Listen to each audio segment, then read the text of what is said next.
Ile kauli yake ya mwisho kuongea nilishika sana.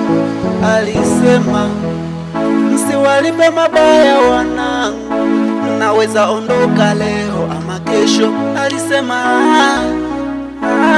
nikiondoka kesho, msiwalipe mabaya wanangu, ni wa leo au wa kesho. Msiwalipe mabaya wanangu, nikiondoka kesho, msiwalipe mabaya wanangu, ni wa leo au wa kesho. Msiwalipe mabaya wanangu. Aliposema akabadilika na sura, akapunga mkono, akasema salini sana, Mungu yupo.